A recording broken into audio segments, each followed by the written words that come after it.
भूख तो लगी है बहुत, कोशिश करते हैं कि ईमानदारी से कमाऊं। वो भूख मिटती है ईमानदारी से काम करके भी, at least that's what I would like to believe in. It's not that one is right and one is wrong. You know, it's not so black and white, because everyone has their own justifications for their actions. They do it for a certain reason. I could be just the same and still portray 10 different people, and you can do the same because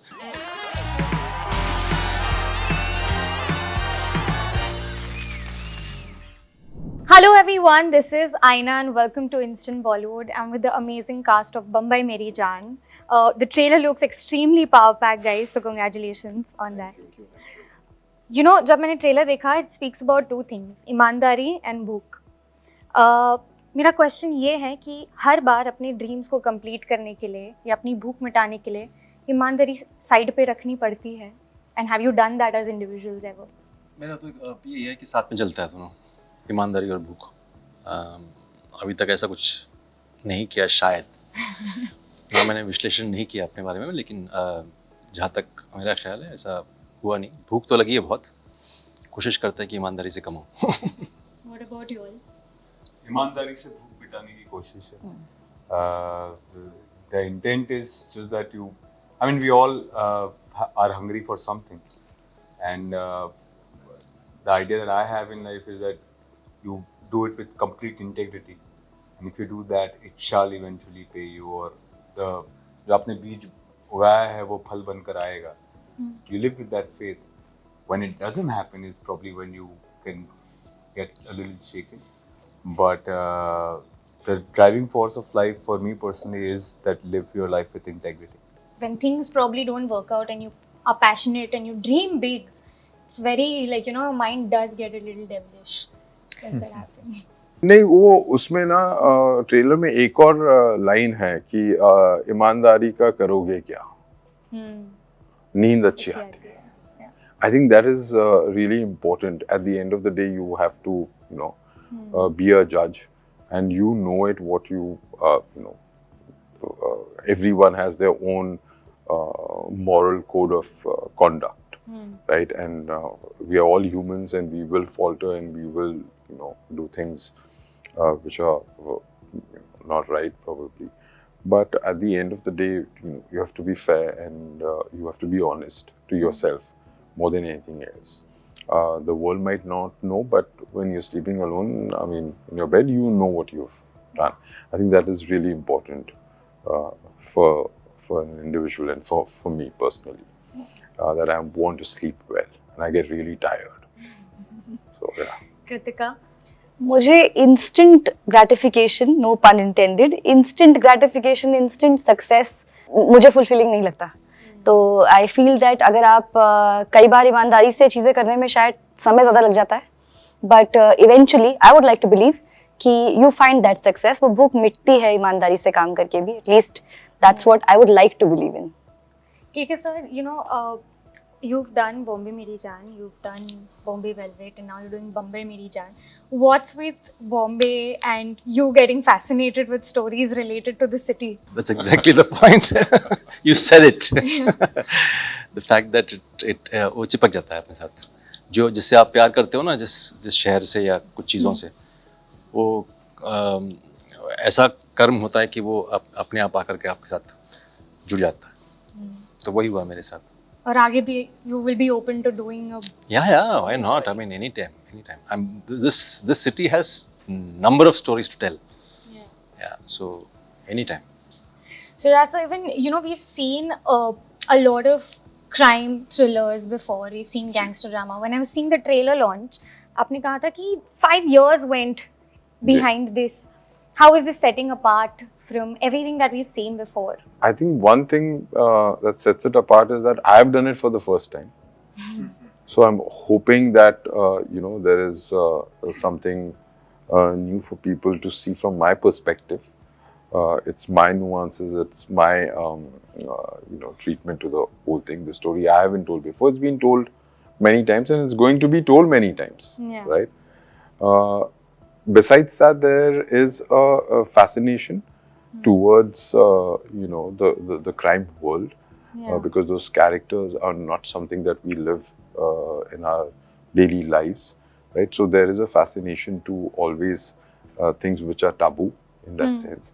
But also, I must say that this show provides a great lesson for me personally, the way I saw it, whether it was parenting and whether it's upbringing and relationships between children and their parents.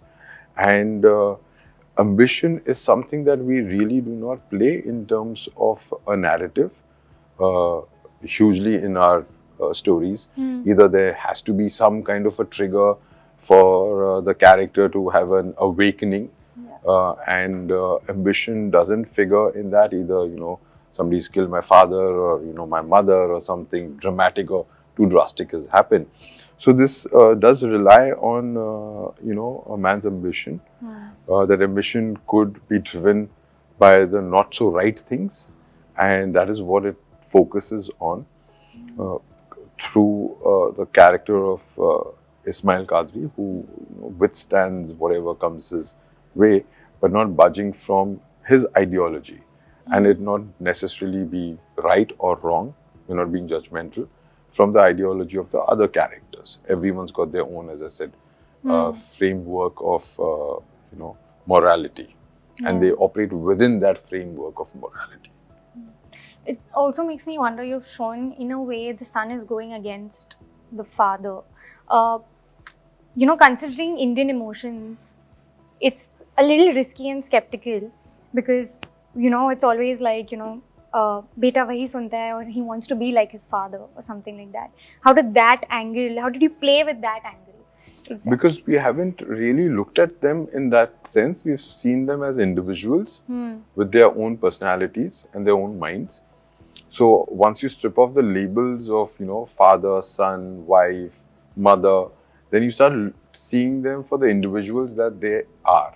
Right. And each one of them has their own, you know, ambition, and each one of them have their own set of goals and their own philosophy of life. So when those worlds clash, you will have conflict, whether it's happens to be a father-son, or whether it happens to be brothers or friends or girlfriend, boyfriend, whatever it is, you know, any relationship dynamics, you know, journalist, editor, happens, right? So it's not that one is right and one is wrong. You know, it's not so black and white, because everyone has their own justifications for their actions. They do it for a certain reason, and they justify that this is the right reason, and that's why I'm doing it. Kritika, for you, you know, when I saw the trailer, it's like you're playing this badass. Did you probably approach this and be like, okay, I want to play a badass, because you've always, you know, played this girl next door, sweet girl, charming, or was it like when you auditioned, you realized, oh wait, ye kafi grey hai, maybe I can do this? I auditioned for it, and I knew that the casting was open. I knew that many people were auditioning. I was very happy to get that call from the casting director. Casting Bay has done the casting, and Mol, Kritat and that team, they called me for it. Firstly, I was surprised because it's not something that comes my way. Like, people don't call me for auditions like this. And then, of course, I went for it, and you always give an audition thinking that, you know, you're going to do your best, and then you try to disconnect from it because you don't know how it pans out. But this one luckily worked for me. Sir called me, I met him, and, you know, things just fell into place, and I think I lucked out, really, you know, because it's and then we got to read the script, and, you know, when we discussed the show, the character, I just realized the chance that I had got, and now it's for everybody to see, and I hope it works. Avinash, for you, you know, we spoke yesterday during Kala, and there are two different projects which are extremely heavy. Are you taking these characters home, and how do you kind of detach from it? I don't know if I take them home, then I'm sure my family would be bearing the consequences for it. But I do feel that having done this for some time now, there is a certain distinction that I have created for my personal and professional life. This is a part of my life. It is not my life completely. It's a profession that I do. Of course, there would be some consequences of the parts that you play, because my job involves mental, emotional, physical usage for characters, and it can get exhausting. But at the same time, because I love doing this, I think I take back the joy that I get from here back home, and I would like to believe that everyone at home would be happy with me that I am doing this. I've been told that I'm much better as a person when I am working, so I'm sure it's only good coming through from this. I have to say you're shining in the trailer. Thank you. It's amazing. KK sir, you know, one thing, please correct me if I'm wrong, when I was going through your filmography, is Corrected. I tell you. Okay. that you know, we see a lot of actors change their physicality for roles in order to be convincing. The fact that you have always looked a certain way and still been convincing, what do you have to say about that? Are you for it? Are you against it? No, it didn't require any body changing as such. I would rather be a shapeshifter than physically changing my form. So for me, the individual, if it requires that he's a glutton, for example, and if the person is a glutton, obviously I'll have to increase my weight. But I've not encountered somebody like that till now. So yeah, so for me, again, it's an internal process. So it's a whole psychological thing that you have to go through, and we try and do that. The physicality. I'm not one of those who'll say I've done a different role because my haircut was different. So that's no difference for me. I could be just the same and still portray 10 different people, and you can do the same, because I think every human being has that entire spectrum of every other individual in this world. Yeah. It's just that how you recognize them and how well do you manage to completely subdue your own personality while performing it. And that's about it. So it's not rocket science actually, but it's a little bit of decent hard work. Will you be open to it if that? Yeah, if not, why not? As long as my doctor says don't do it, then of course. Otherwise, I'll do it. Not an issue. Also, you've had a very strong opinion on censorship. Now, the fact that, you know, this is OTT and ek actor ko, and even the writers and directors get space to kind of portray what they want to do, you feel like there's a huge advantage there because you all can communicate what you want to? I think censorship is, again, uska button filmmaker ke andar hi hota hai. So if you have the responsibility along with all this, automatically that wo button aap dabate ho as a filmmaker ki yahan nahi, iske aage nahi. So it's a responsibility of the filmmaker, and here in this show also, Sujat has got a fantastic moral compass. ऐसा नहीं कि मतलब कुछ भी. So he will curb. He curbs up, you know, wherever you feel that it's kind of going there, and if it's so essential for the story, then we do take care that it's put there in the right decorum. So censorship again is something that the individual who's making the film should have within himself or herself, to understand their responsibilities towards society at large. Because what I do in my house, the reason why I have, very often what happens, the term freedom is misinterpreted. Because the term freedom is a paradox, because there's no freedom without boundaries. Only because you have a boundary do you have freedom. If you were to start from the physical to the abstract, you have the four walls of your house, so you can roam around the way you want to do whatever you want to do. Those four walls gives you that freedom to do that. The moment you're out of the house, you maintain a certain decorum. Similarly, the country of ours has a border, hence we are free. So freedom is a direct function of having a border. Otherwise, it's free for all. You can do whatever you want. So that moral compass is always with the filmmaker. That boundary is always within the filmmaker. He knows or she knows that this is the boundary in which I have the freedom to do so, and you accordingly cater for it. Yeah, that's very well said. Lastly, last question before I leave. Is there a genre that you guys haven't tapped into but you would want to play, and a genre that you would want to make next? What would that be? Covered, bro. Covered. What? He's saying he's covered it all. Oh. No, You're covered? Yeah.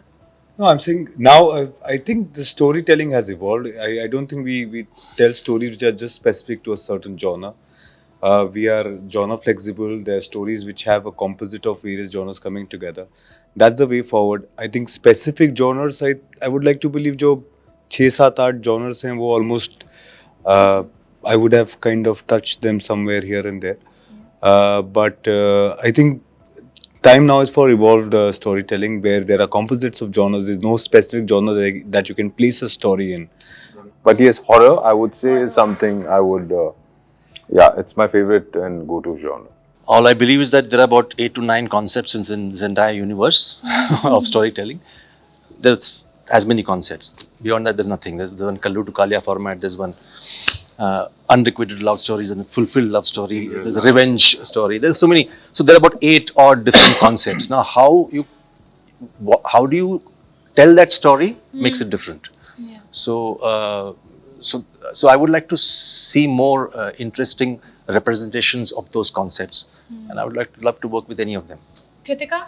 I agree with what Avinash was saying that I think now things are very like, you know, I was going to say genre fluid, you know, genre bending in that sense. You don't really, even in our show, I feel like we touch upon so many different emotions and styles. And why are you laughing? It's just listening to you. Drama, and that's the genre of the show. Yes, but I'm just saying that within that also, I think you can really get a chance to, you know, do different kinds of scenes with different moods that give you a sense of. Yeah, I've been hearing some new genres taking birth, like dramedy and you know all that, which is comedy and drama. I don't know all that stuff, but classically, it's drama. Drama. Yeah, there's a lot of fusion concepts that's coming. But yeah, I mean, genre-wise, drama doesn't mean that you're gonna be like, you know, taking one shot for like 20 minutes going on and, you know, वो character चल रहा है तो चले जा रहा है मतलब अपना जोला लेके. It's not, doesn't mean that, of course. It all depends on the script, narrative, story, whatever it is. Yeah. Awesome. We're looking forward to Bambai Meri Jaan and wishing you guys all the very best, and we'll see you super soon. Thank you. Thank you so much.